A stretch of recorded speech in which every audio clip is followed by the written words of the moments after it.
toutes et à tous et bienvenue dans ce nouvel épisode consacré aux différentes constitutions étrangères. Aujourd'hui, nous étudierons le régime britannique. En premier lieu, nous amorcerons le sujet en parlant du monarque britannique. Cette dernière, donc de nos jours la reine Elisabeth II, est le chef de l'État, mais elle détient des pouvoirs essentiellement cérémoniels et dispose de prérogatives royales que nous détaillerons dans un moment. Comme on a l'habitude de l'entendre, la reine règne mais ne gouverne pas. Elle représente littéralement l'incarnation de la nation. Par ailleurs, elle désigne le Premier ministre qui provient du parti majoritaire de la Chambre des communes. Les prérogatives royales dont dispose le monarque sont les suivantes. Comme je l'ai dit précédemment, elle nomme le Premier ministre et les autres ministres, mais peut également les démettre de leurs fonctions. Elle convoque le Parlement et a la possibilité de le dissoudre. Elle commande les forces armées, délivre des passeports, accorde la grâce et des honneurs, ratifie, c'est-à-dire qu'elle valide certains traités comme celui de Londres en 2010, et peut déclarer la guerre et la paix. Le monarque ainsi que le Premier ministre, donc Theresa May, se rencontrent 1 à 2 fois par semaine pour discuter des délibérations qui ont lieu au sein du cabinet.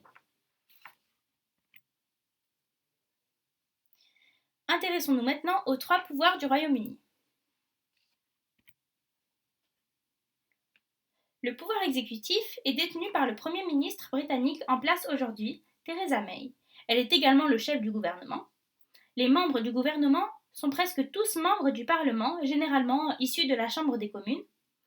Le Premier ministre ainsi que les 21 à 23 ministres les plus importants du gouvernement forment le cabinet. Autrement dit, elle bénéficie de pouvoirs étendus. Nous allons à présent nous intéresser sur le pouvoir législatif du Royaume-Uni, qui est quant à lui détenu par le Parlement britannique. Ce dernier se divise en 2 chambres distinctes. On a d'une part la Chambre des communes, élue au suffrage universel et comptant pas moins de 650 députés. Elle siège au palais de Westminster.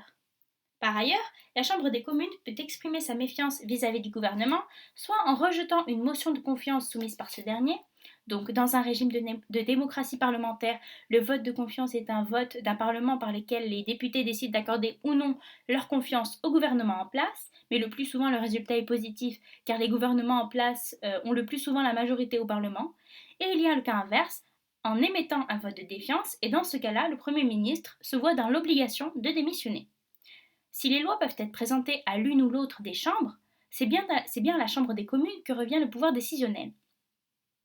D'autre part, la Chambre des lords est la chambre haute du Parlement britannique et ses membres ne sont pas élus par la population.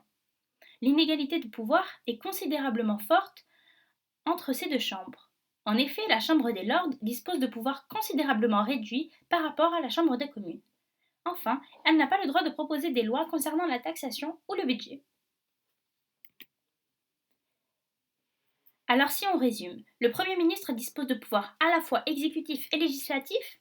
Eh bien oui, notre Premier ministre est donc à la fois le chef du Parlement et du gouvernement, et est bien plus qu'un primus inter pares, car elle dispose de bien plus de pouvoirs qu'il n'en paraît. J'espère que je ne vous ai pas perdu. On passe maintenant au pouvoir judiciaire. La Cour suprême du Royaume-Uni a été créée en 2009 et compte 12 juges nommés à vie. Elle est la plus haute cour d'appel pour le droit anglais, gallois et nord-irlandais. On va maintenant s'intéresser aux 2 plus grands partis politiques. Le Royaume-Uni est un pays multipartiste dans lequel il existe 2 partis principaux qui alternent généralement au pouvoir depuis 1920. Le parti conservateur et le Parti travailliste. Le Parti travailliste est le 2e plus grand parti politique britannique et ce dernier a été à l'origine de l'État-providence et a longtemps été très proche des syndicats. Et on finit avec le Parti conservateur britannique qui lui a été fondé en 1834 et a compté parmi ses membres des personnalités telles que Winston Churchill, le Premier ministre britannique dans les années 50, ou alors Margaret Thatcher. Le parti a obtenu la majorité absolue des sièges lors des élections législatives de mai 2015. En juin 2016, suite à la décision du peuple britannique de sortir de l'UE, David Cameron, leader du parti, a toutefois annoncé sa démission. Le parti a donc élu un nouveau chef et Premier ministre le 8 septembre 2016, Theresa May. Voilà, la vidéo est terminée, j'espère qu'elle vous aura plu et on se retrouve très prochainement pour un nouvel épisode. Bye!